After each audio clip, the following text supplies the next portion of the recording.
모두 합장하시기 바랍니다. 행복 시작 불행 끝. 성공 시작 실패 끝.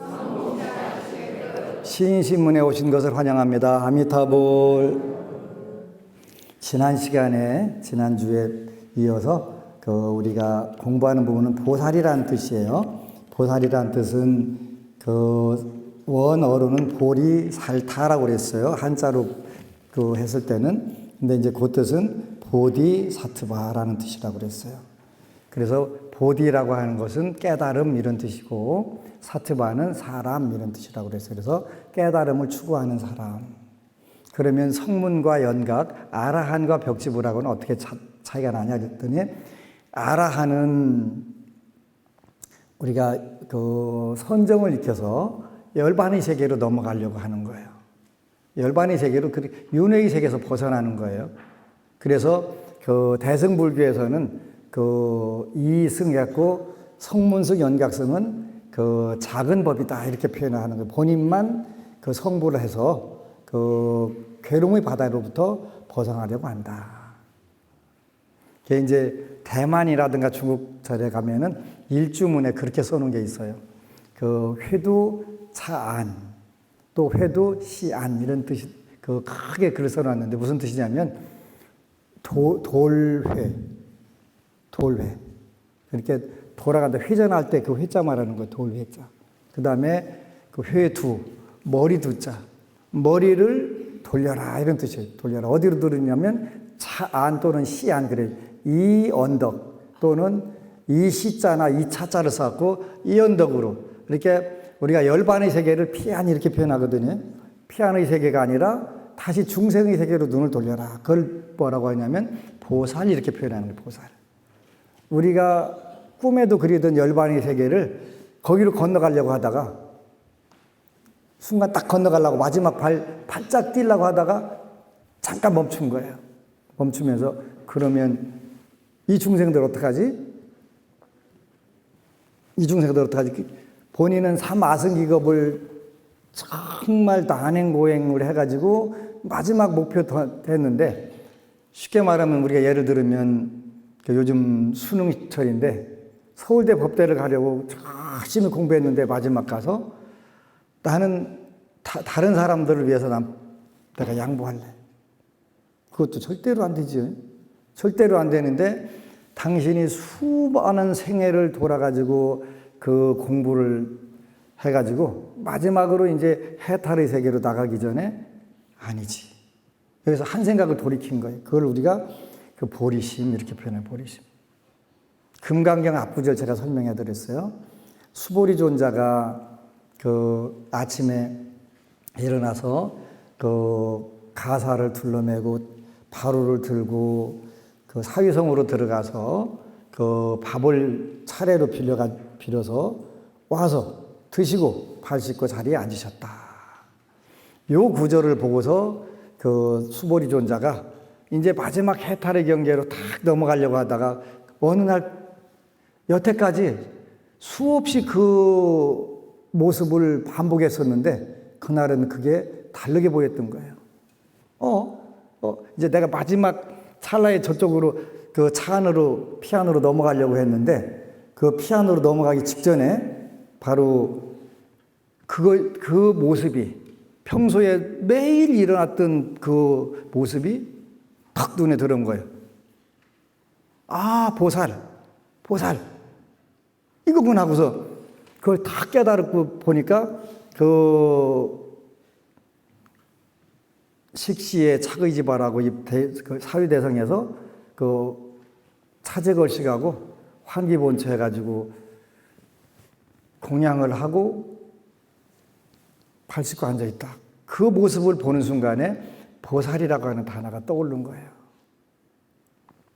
나는 이제 모든 번뇌가 다 끝나고 모든 업이 다 끝나서 마지막으로 내가 해탈의 경계에 들어가기만 하면 되는데 그냥 가서 딱 손만 닿으면 다 끝나는데 그때 평생 동안 아침마다 했던 반복됐던 단순한 행위에서 보살이라고 하는 단어를 딱 깨닫고서 그때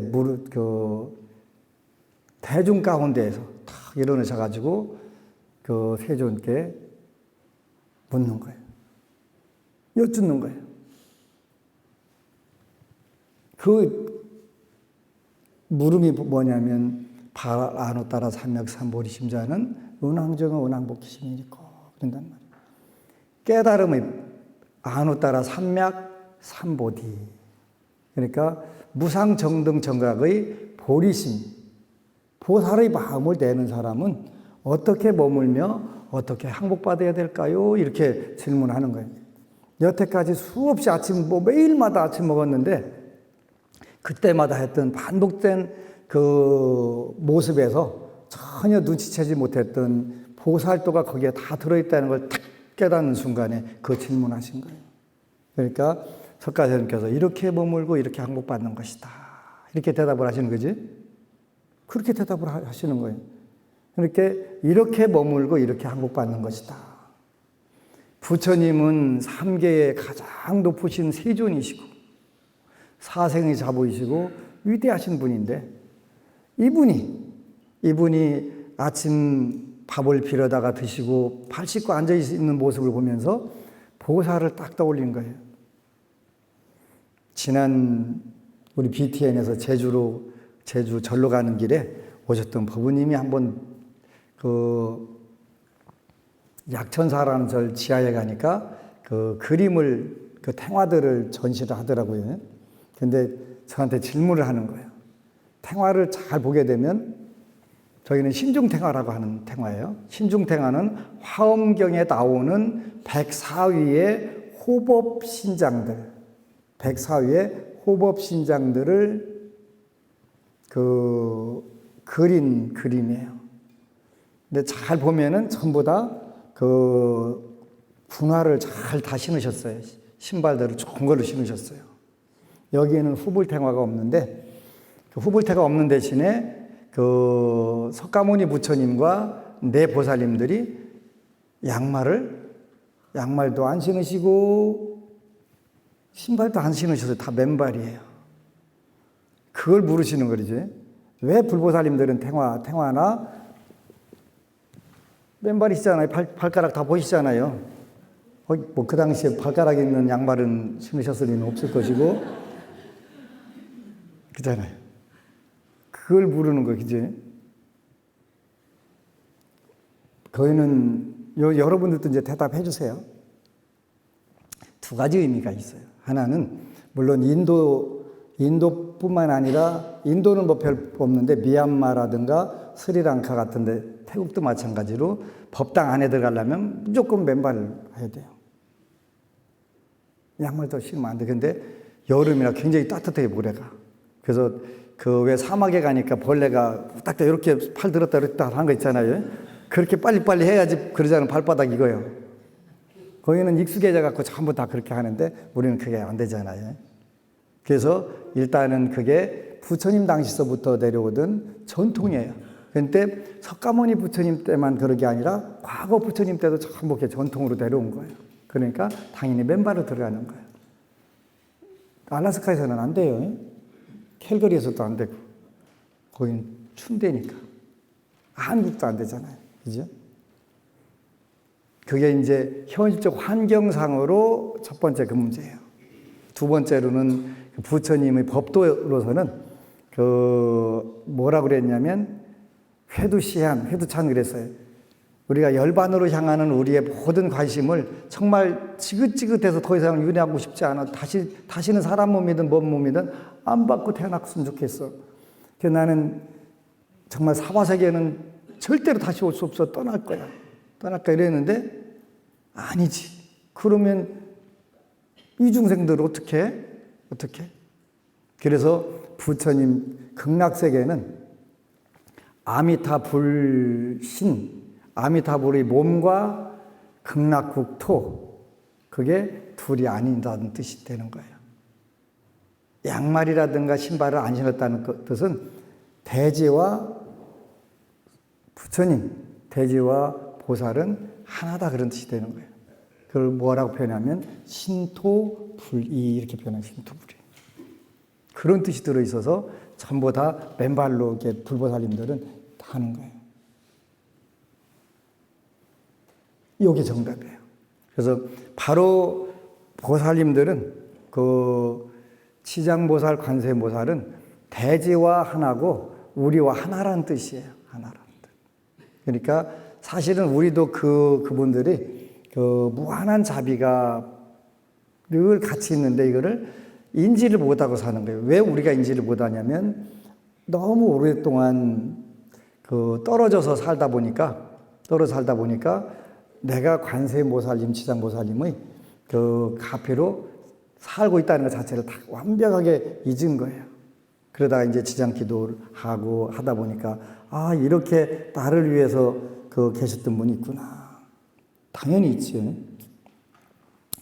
어느 법우님이 지장경 두독을 읽고 부산에 계신 법우님인데 그 뇌경색에서 나으셨더라고요. 많은 법우들이 불보살님들의 가피를 한번 누리기 시작하게 되면 끝도 없이 이루어져요. 기적같이 지장경을 두독 읽고 사람 되다.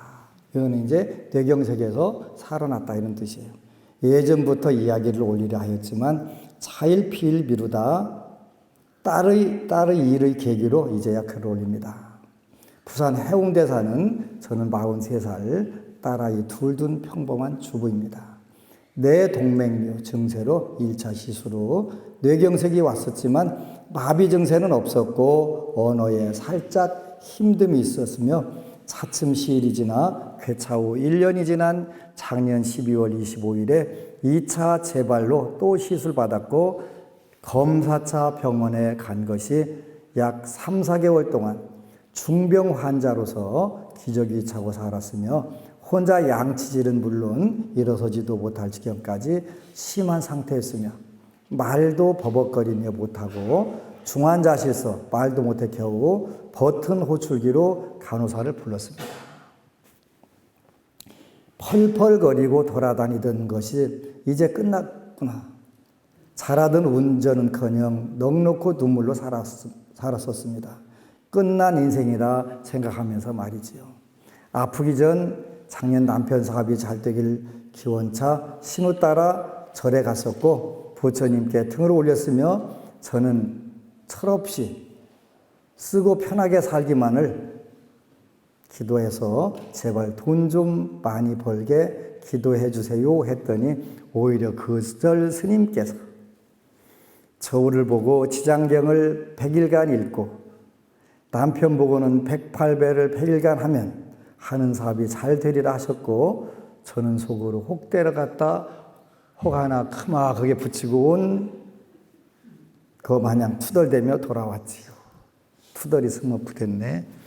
그래도 이상이도 뭐에 끌리는 것 마냥 그날 책을 스님 적어주신 대로 읽지도 않고 불교 서점에 가서 뭔지도 모르는 경전만을 받아 저는 집에 왔고 경전은 한쪽 구석자리에만 잡고 있었지요. 지장보살 본원경 한자 책이었습니다. 저는 그때만 해도 누구 따라 절에 가서 절만 했지 신심이라곤 달나라 이야기였지요. 제가 사고가 났을 때 남편은 108배 하다 한 달 만에 힘들다고 포기했고 우린 딸들과 2차 뇌경색이 부처님 벌 받은 것이라고 끝까지 기도 못한 남편 탓이라고 원망했지요. 근데 원칙적으로 이런 건 없어요.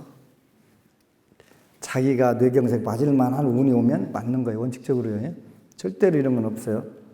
지금 생각하면 1차 뇌경색은 부처님의 경고였던 것 같습니다.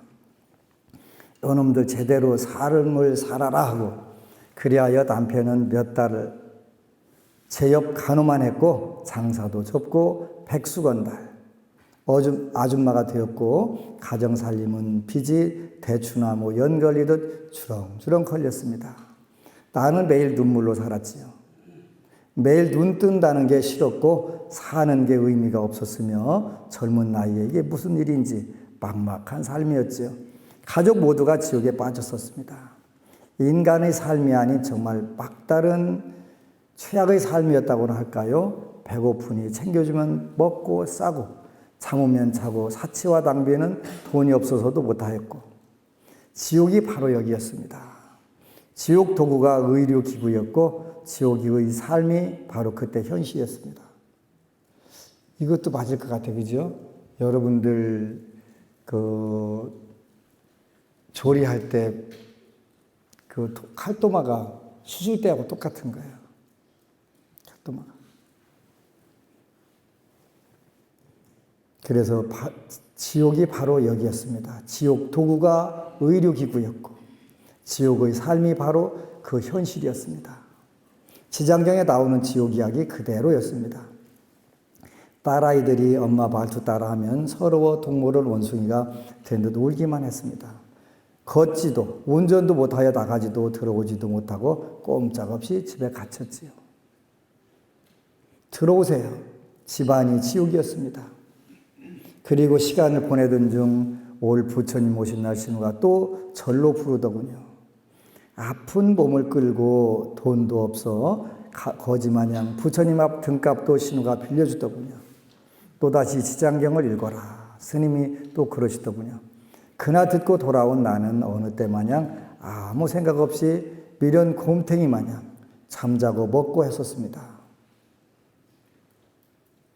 사람이 밀어넣을까 곰탱이가 밀어넣을까 한번 따져봐야 될 때가 있더라고요. 곰탱이가 이거 들으면 사람탱이 바로 밀어넣다고 할 수도 있어요. 절에 다녀온 다음 날 오후 이상하게도 무엇에 이끌린 것 마냥 딸의 말에 대한 연습이 문득 생각났고 부처님 경전이니 어디가 좋아도 좋겠지 하는 마음에 그냥 몇 장만 읽는다는 것이 다 읽게 되었습니다. 꼼짝 안 하고 5시간 걸리더군요. 이상하게 끝을 봐야겠다는 마음도 들었고 신기하게도 재미가 있었습니다. 우리말이 아닌 한자로 된 글이다 보니 내가 꼭 전설의 고향 주인공 같기도 했고요. 그때만 해도 한글 경전이 있는지도 몰랐지요.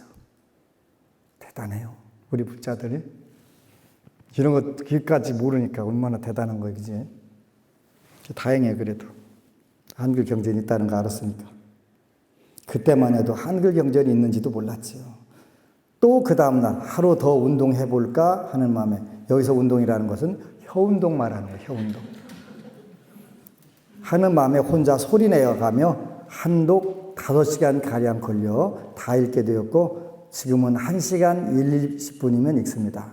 한글은 아직 입에 오르지 않아 2시간 걸립니다.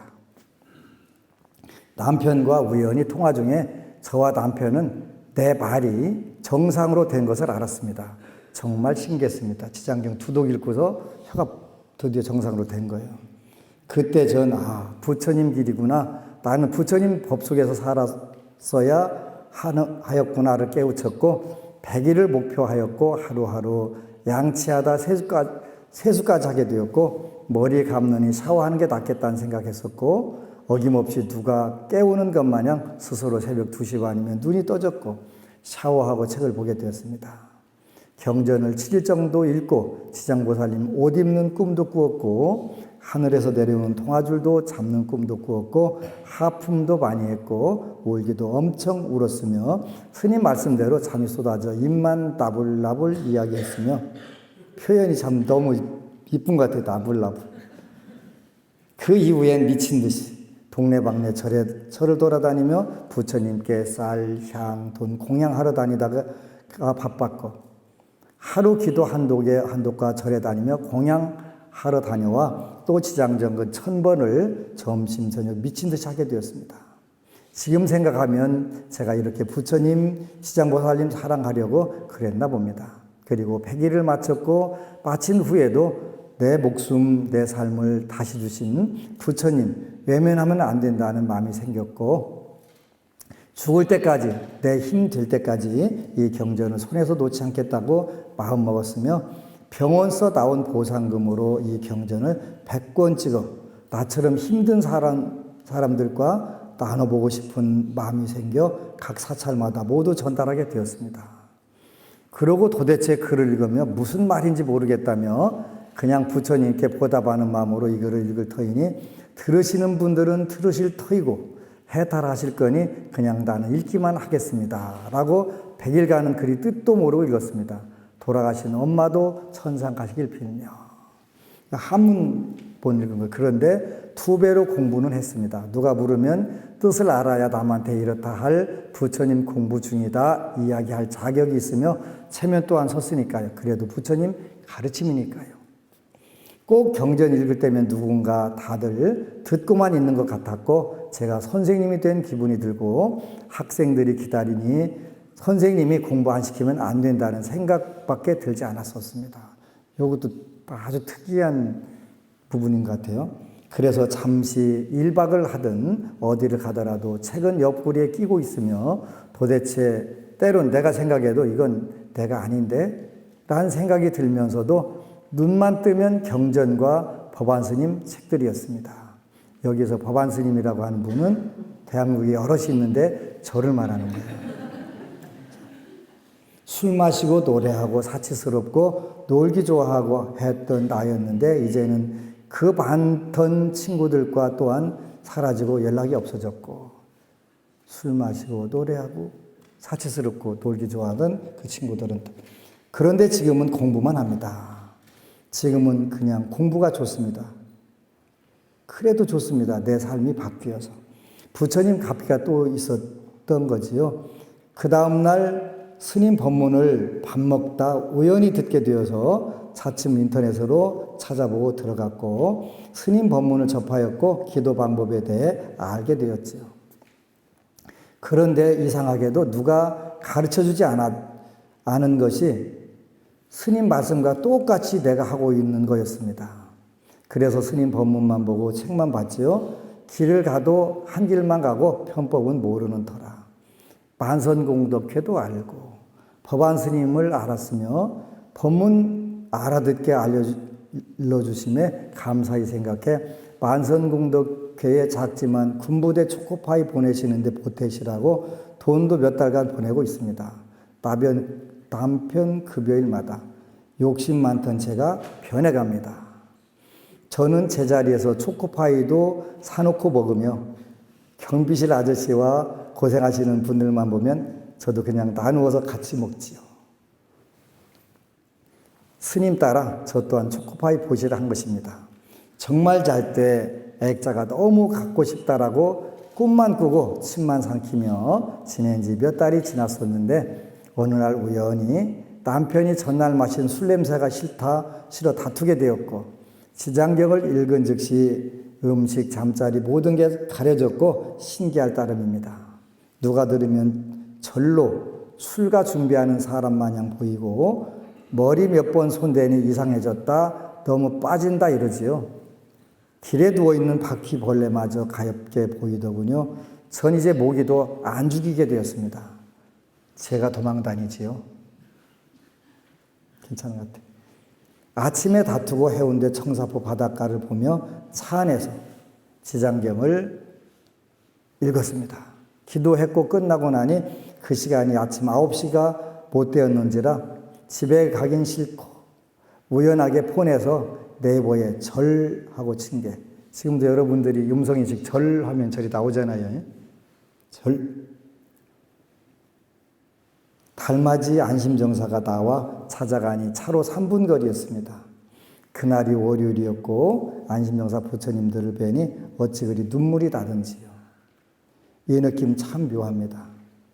내 집처럼 편안한 느낌이 참 좋았습니다. 그래서 이제 쭉 나와요. 그리고 이제 남편분이 그것도 하여튼 꿈 꿨는데 저를 미리 본 것도 나오고 또 따님이 그림을 그리면 그게 현실에서 이루어진대요. 그 남편이 이제 마트에서 다니시는데 그 팀장이 마이크 잡고서 이렇게 이제 하나 봐요. 근데 따님 그림에 마이크 잡고 이렇게 하는데 그게 이제 그렇게 7개월 됐는데 진급을 한 거예요. 5년, 10년 된 분들도 많은데 먼저 진급을 했더구만요. 그리고 이제 드디어 지장경 21도 가고서 대박 났다고 같이 오셨더라고요. 마트 입사 7개월 만에 5년, 10년 차 경력자들을 뒤로하고 팀장 승진을 했습니다. 월급도 올랐지요. 진짜 기적이 아닐 수 없고 맨날 전쟁이던 집안 분위기는 조용해지고 서로 양보하고 배려하는 분위기로 바뀌었습니다. 이렇게 쭉 하면서 이제 계속 좋은 일들이 일어나는 거예요.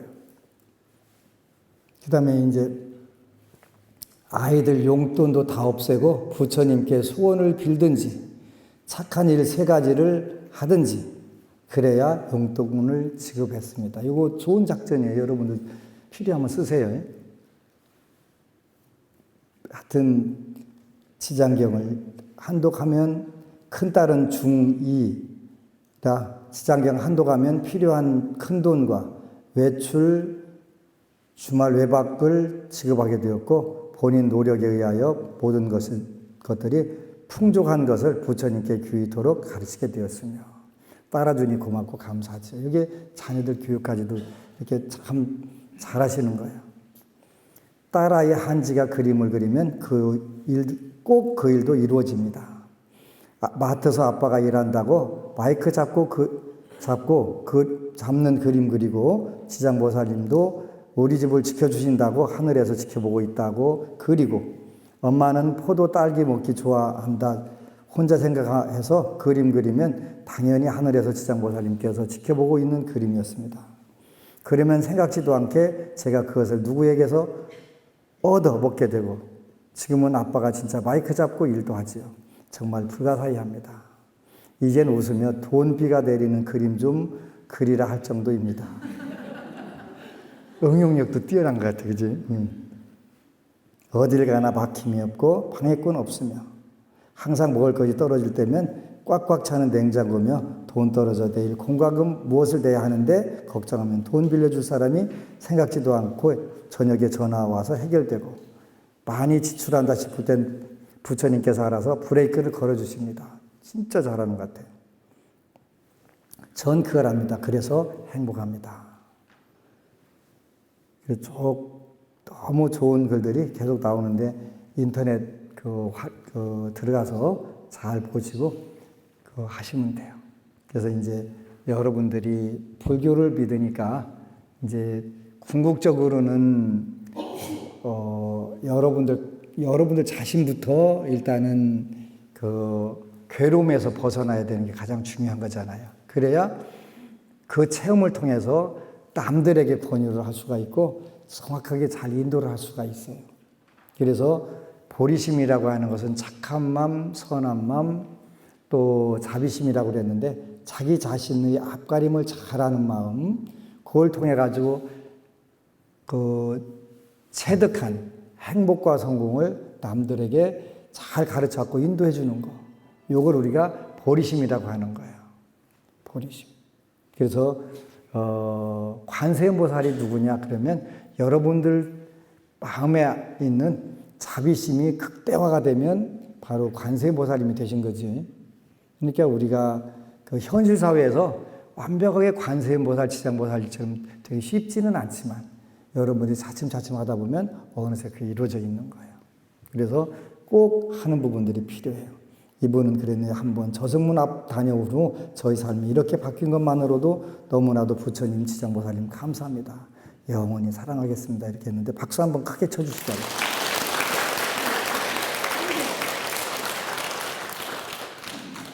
그래서 이렇게 머물고 이렇게 항복받아라 하는 것은 여러분들이 탐내고 성내고 어리석고 교만한 그런 마음들을 항복받으라는 뜻은 아니고요. 금강경에서는 바로 마지막으로 내 소원 성취를 완벽하게 열반이라고 하는 세계를 증득할 수 있는 기회를 포기하는 걸 말하는 거예요. 그래서 석가모니 부처님처럼 위대하신 분이 맨발로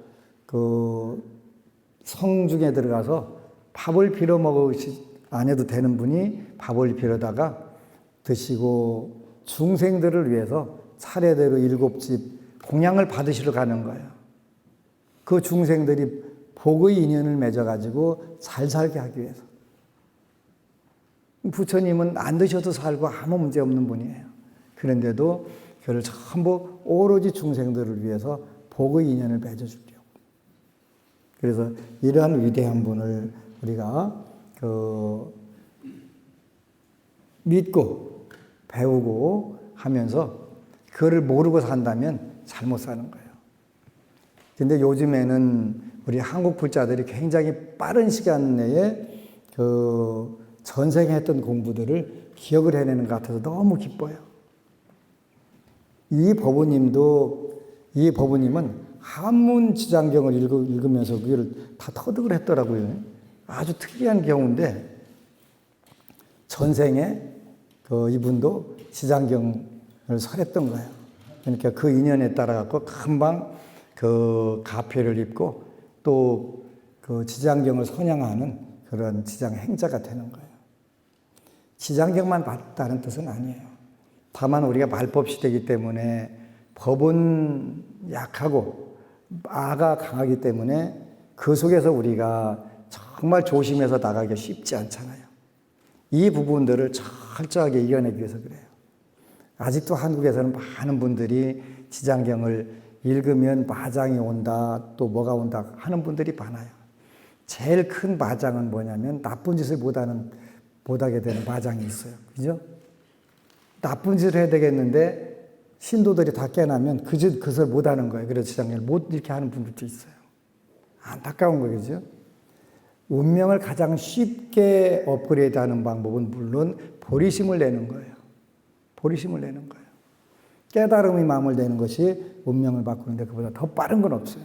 근데 그게 구체적으로는 우리가 개정해라고 그랬어요. 그죠? 개정. 계율이라고 하는 것을 지난 그 수계식 때 그 얘기했잖아요. 계율이라고 하는 것은 그 여러분들이 씨를 뿌리는 거라고. 그리고 계율을 받았다고 해서 5개를 금방 완벽하게 그 소화를 해내야 된다는 뜻이 아니라고 그랬어요. 그죠? 씨를 뿌린 거니까 어떻게 돼요? 이때부터 이제 물을 주고 또 잘 기르는 그 작업을 하는 것을 우리가 지계라고 하는 거죠. 계율을 지닌다 이런 뜻이 되고요. 그게 더 나아가게 되면 그 계율의 힘을 얻게 돼요. 그걸 우리가 득계 이렇게 표현해 득계. 계율의 힘을 얻었다 이런 뜻이 되는 거예요. 여러분들이 계율의 힘을 얻는 불자들이 요즘에는 굉장히 많이 생기기 시작하지요. 무슨 뜻이냐면 여러분들이 계율을 안 지키게 되면 오히려 굉장히 불편한 그 마음이 드는 경우들이 많잖아요. 단순하지만 단순하지 않아요. 그래서 많은 스님들이 요즘은 저한테 와서 어떻게 하면 불사를 잘할 수 있을까요? 어떻게 하면 교화를 잘할 수 있을까요? 그렇게 묻는 분들이 있어요. 저는 지금은 뭐라고 하냐면 계율만 지키세요. 계율만 지키세요. 계율을 지키게 되면 승속간에 믿음이 생겨요. 그죠? 믿음이. 저 스님은 믿을 수 있어. 뭘로 믿을 수 있어요? 계율을 지키느냐 안 지키느냐 그거밖에 없어. 그죠?